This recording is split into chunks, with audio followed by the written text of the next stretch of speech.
Dallas Boudreaux, and welcome to We Don't Talk Anymore, a podcast about friendship breakups. Have you ever had a friendship that faded over time? No explosive argument, no final conversation, just a quiet drifting. Until one day, you realize you can't even remember the last time you talked. I wanted to explore a kind of friendship breakup that doesn't get a lot of attention. No fights, no falling out, just silence, distance, a slow fade. Today, I want to tell you about my childhood best friend and how that friendship quietly unraveled. As always, I'm sharing this story from my own perspective, how I experienced it, how I remember it, and what it meant to me. I've changed names and identifying details to protect privacy, and my intention isn't to shame or criticize anyone, but to process and reflect on something that shaped me and deeply affected me. Just a quick heads up before we get started, this episode contains discussion of mature and potentially triggering topics, including suicidal ideation, self-harm, and loss of a loved one. Please take care of yourself and feel free to skip this episode if it's not the right time to listen. Me and my childhood best friend, I'll call her Callie for this story, grew up together. Our parents were best friends before we were even born, and so even as a very young child, I remember her and her brother and her parents always coming over and playing with me and my siblings. We were very tight-knit. We were constantly running around, playing pretend together, getting into trouble. I will never forget the first New Year's Eve that she stayed the night was monumental for our friendship. It's such a small memory that seems so silly, but we got up really early before everyone else. And one of the bonfires that we had lit the night before was still kind of smoking. And we literally brought it back to life by just throwing a bunch of trash into it. And I just remember that so fondly. Like, I know that's so silly, but I do. We lived relatively far away from each other. So we lived, I think, about 45 minutes to an hour away in southern Louisiana. I lived in a very small rural area. So we were pretty far away from a lot of things and people. So when we would see each other, it was pretty few and far in between, but when we did, it was always like we're picking right up where we left off. And then when we got cell phones, it was like, well, we never even had to stop talking. We were talking constantly. She was one of those friends that you could just have a never-ending conversation with, and we were able to just be our weird little selves together. We played pretend. I specifically remember the Digimon PlayStation 1 game that she had that we would play. We would make skits on YouTube, and they were horrendous. And I love looking back on them. They were so cringy at the time. I vividly remember playing Sims, watching horror movies, playing pretend, swimming in our pool and seeing how long we could hold our breath for. I remember drawing on this old baby doll and ripping it to shreds. I just remember doing the weirdest shit together, and it was okay because we were doing it together. No one could come at us for being weird because we knew we were weird, and it didn't matter. She was the kind of friend that I could just be so free to be myself with. I remember us watching Twilight. When I tell you I have the entire movie memorized because of sleepovers together, we would put the movie in her DVD player, and it would loop throughout the entire night. And we would just stay up, playing games or talking or making skits or whatever. We literally have skits that we wrote and recorded where Twilight is playing in the background.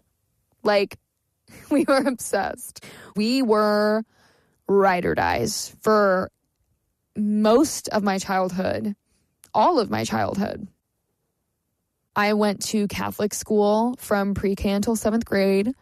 And I was bullied for a majority of my childhood, not only by the other students, but by the teachers there too. So school and childhood was really, really lonely for me. And apart from my sister, Callie was the only other person that I really, truly felt seen with, that I felt like I could really, truly be myself with. When I was about 13 or 14, my family and I moved to East Tennessee from Southern Louisiana, and Callie and I continued being friends. We were texting off and on. I think, if I remember correctly, we did have like a little blip where we weren't talking a lot. I know we sometimes had fights and wouldn't talk for a while, but then time would pass, we would end up reconnecting, and we would just fall back into how we were before. So to be fully transparent, I can't remember a lot of details from the time that we moved, because only a few months after we moved is when my sister passed. It was obviously a very traumatic experience for me. I was dealing with moving and then also losing my absolute best friend, my sister. My parents didn't know how to deal with the grief. I didn't know how to deal with the grief. I felt very alone for a really long time. And I didn't have the tools to really handle that grief in a healthy way, so I didn't. I had major depression, anxiety that I didn't know was undiagnosed ADHD, and extreme CPTSD from my sister. And I really withdrew from everyone for a really long time. And that time in my life is really, really hazy. But I do remember that me and Callie did talk soon after that. And the moments where I remember feeling like I was kind of starting to thaw out and come back to life are when me and Callie started talking again.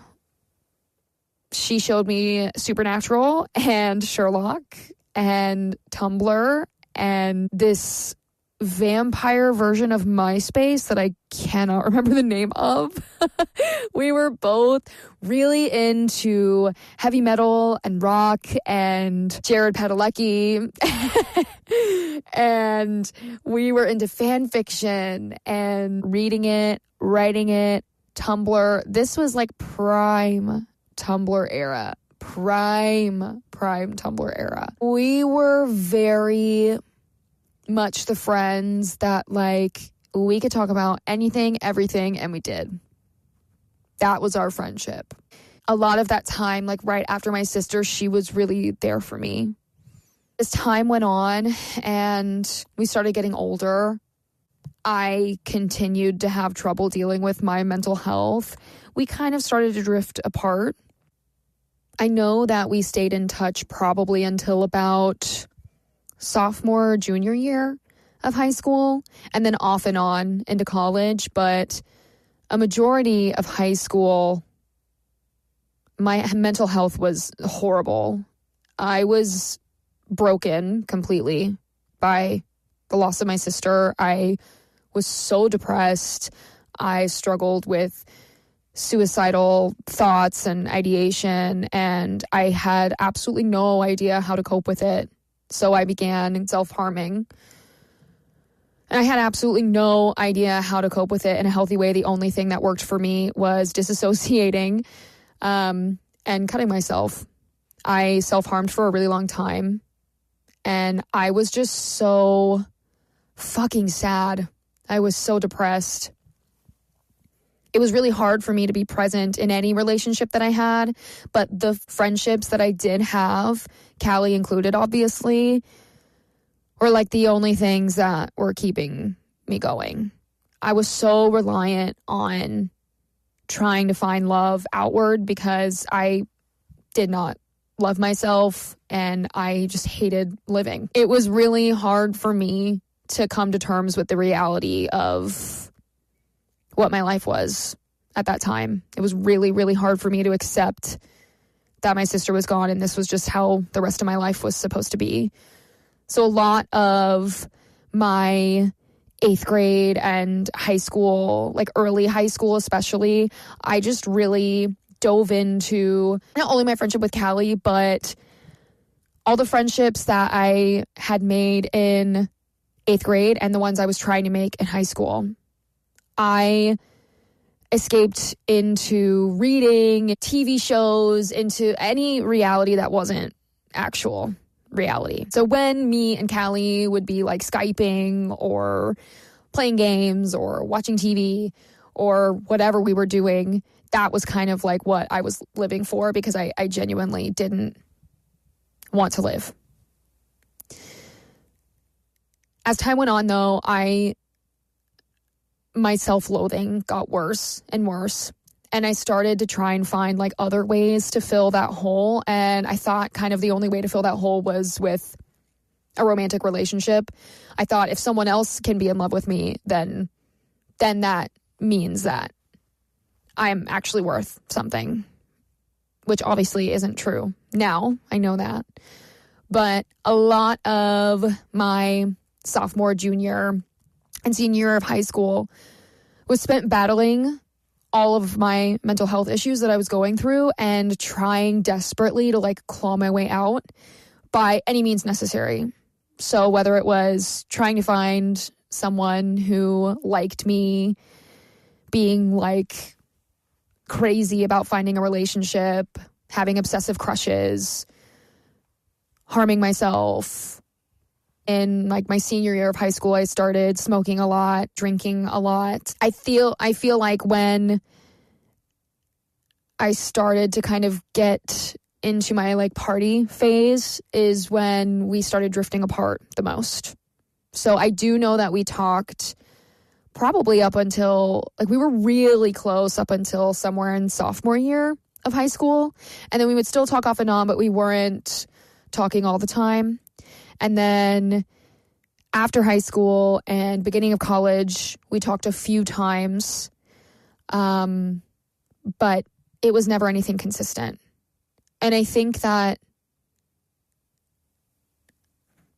I was just not in the frame of mind to be there for her. And I think she was going through a lot of stuff during that time as well, that she couldn't be there for me. And I just think as time went on and I started going down that path of escapism and looking for anything or anyone to like fill the void that was left from losing my sister and all of the things that I was going through at that time, is when we really kind of stopped having as much contact. I think we both were trying to, you know, fit in high school and make friends in our respective schools, which makes sense to me. It just kind of mutually fizzled out. And we kept in touch through social media. And even now, we still keep in touch on Instagram. I remember in college, we talked a little bit. I was in a really manipulative and emotionally abusive relationship at the end of high school. And I do remember talking to her about him and talking to her about what I should do and how I was feeling. But I don't really know when we just kind of stopped talking to each other about what we were doing in our lives. And I think at this point, I'm at peace. But it does hurt to look back and think like, I know I played a part in the degradation of our friendship. I know that I definitely messed up by not reaching out more. But I also think that naturally, as you grow up, friendships fade and you grow apart from people, and that's 100% okay. I still have a lot of love in my heart for her. We still are mutuals on social media and we still check in on each other every now and then. But I think that it is a weird kind of grief to sit with and understand like, wow, this person was such a huge part of my life. And I'm so grateful that I had her, especially when I was a kid and especially when I was going through losing my sister. Like, I'm so grateful for her friendship. I'm so grateful that we were so close and that we had that. And it is hard sometimes to look at it and see like, is it too late? Is it too late to reconnect? Is it too weird? Is it too awkward? Like, I feel that. I feel that sometimes, like, oh, should I reach out? But also it's been so long since we've talked. Our lives are so different now. Like, how do you reach out to someone and say, hey, I know we haven't had a real conversation in years, but I was just thinking about you and hope you're doing well. I guess I answered my own question there, huh? It's so funny because if someone were to come to me and tell me their story and say, I feel like it's too late, then I would tell them that it's never too late. So I'm going to tell you, listeners, that it's never too late. It's never too late to reach out to someone that you love and tell them that I'm thinking about you and I hope you're well and I miss you. I don't think it's ever too late for that. Unless it was a really toxic situation, in which case, girl, don't do it. Don't do it. So if you resonated with this, if you yourself have gone through a friendship breakup that wasn't really explosive, there was no closure, there was no defining moment of it ending, I see you. And I 100% understand. It's hard reconciling with the grief of knowing that maybe it wasn't anyone's fault and you just grew apart. It's a really nuanced way to look at it. And I feel like more often than not, things aren't black and white, right? There's so much more nuance to life. There's so much more nuance to situations like this. And it can be hard to kind of look at these kinds of friendship breakups and even, one, fully grieve them, and two, to really come to terms with maybe your part of what happened or didn't happen, you know? I know that I definitely could have reached out more or sooner, but I also know what I was dealing with at the time.